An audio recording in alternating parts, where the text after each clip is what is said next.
I'll be in a minute. How's it going, guys? Remember this? It's the Rubester generator. Hey, Ruben, I had to work on it so I can mail you a present. No, you don't get that back. I tossed 2 screws up in there. I took the nut and bolt out. I was able to put this one back in. I see this one shattered. But at least it's mounted rigid. I assume at one point it had covers on it, which I don't care one bit about. I just didn't want this to fall off with all the electronics. So when I was about to move it, so I was like, you know what? I didn't even see the 2 holes up here. I was going to make some brackets and stuff like that, but I think we're okay. We just got to test it. Got to move that wire. I don't know where they originally went. This one was in the front. So, let's see if it still runs. I haven't run it since that day. I haven't run it since it's been out of the trailer. Oh my God. It's still lighter than mine. Okay. Run. Somewhere on here's a choke, right? Choke. Can't beat this cold start, guys. It's been, what, at least over a month. So, let's, I need a place to put this. Hey, Ruben, look, I'm still eating these pretzels from Lake Compounds. Let's see if it runs, guys. Oh, I think I guess it. Yeah, there's something in there. Okay, the fuel on. Fuel's on.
That's not a good sign.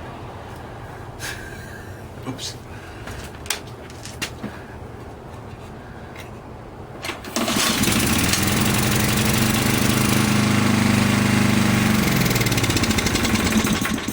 I think we have a fuel problem.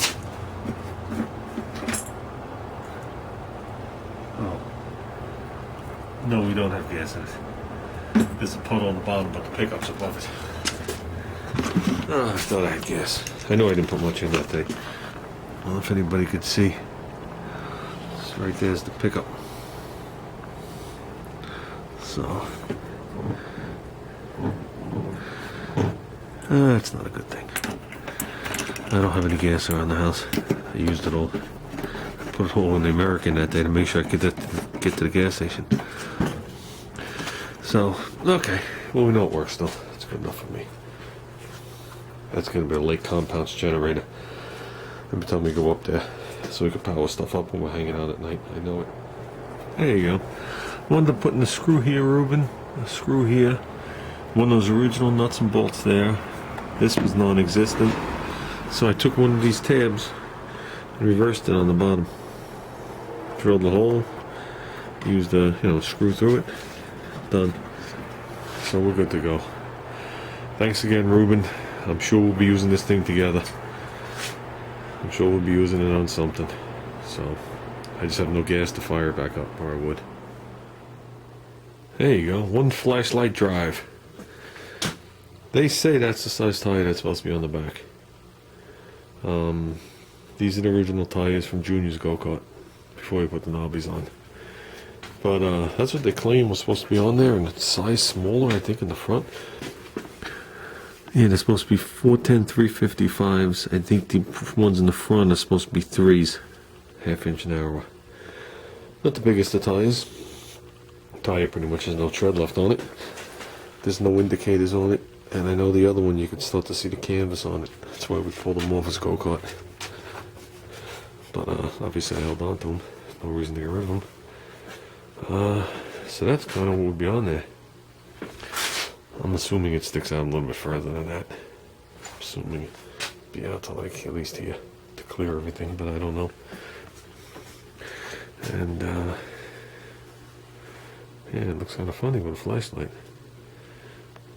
But yeah, I'm away at school today and tomorrow, and I got a feeling Saturday's not going to be a day I want to be there. Just got that feeling. So I'll see how everything goes Saturday. I might run this thing up to work Sunday and just, I want to remove this bracket and clean up the frame, and then I could do this second half at my leisure. Definitely want to save this bracket. I've seen these brackets, you could buy them, but they're a little different. The hole here is slotted this way, and it's got 2 series of holes. So there's, instead of 2 slots, there's 4. So I'd rather stick with that one. And this is in the right spot. You can see where the grommet was mounted, but it comes off a tab here, like I thought. The bracket that was on this thing that you Dizzy showed in the video, that aluminum bracket, is for a McCulloch go-kart. When McCulloch made their go-karts, the back half of the go-kart comes off.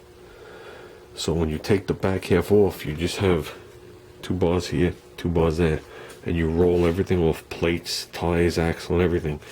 And they claimed it allowed you to roll it off and roll under a different assembly to run in a different class. So if you want to run a single engine, you could have the whole thing set up sitting in your trailer. A double engine, I guess they figured you made of money. But those things, there's one here, one here, one there, and one there, and that actually clamped the assembly to the frame. That's basically what those things were. So that's one of 4 of them. So obviously when we put this on, I'm going to do it right. So like I said, slowly guys, slowly. We're acquiring parts. The mini bike is the main concern. But I do want to just get rid of that. I just don't like the look of it. So, and I was just riding the bike and I thought of this tire. The other one's still back there in the corner. Unless I'm making it a dually, I don't need the other one right now. But that just gives me a rough idea. You can see the difference between tires. So at least this thing will lift it off the ground respectively. I think it would actually go up just a little bit, but still. There's a lot more clearance with this tire than there is with this one. This one, the go-kart's like a ½ an inch off the ground. So, well, that's it guys. I'll just attach it to the generator video. Have a good night guys.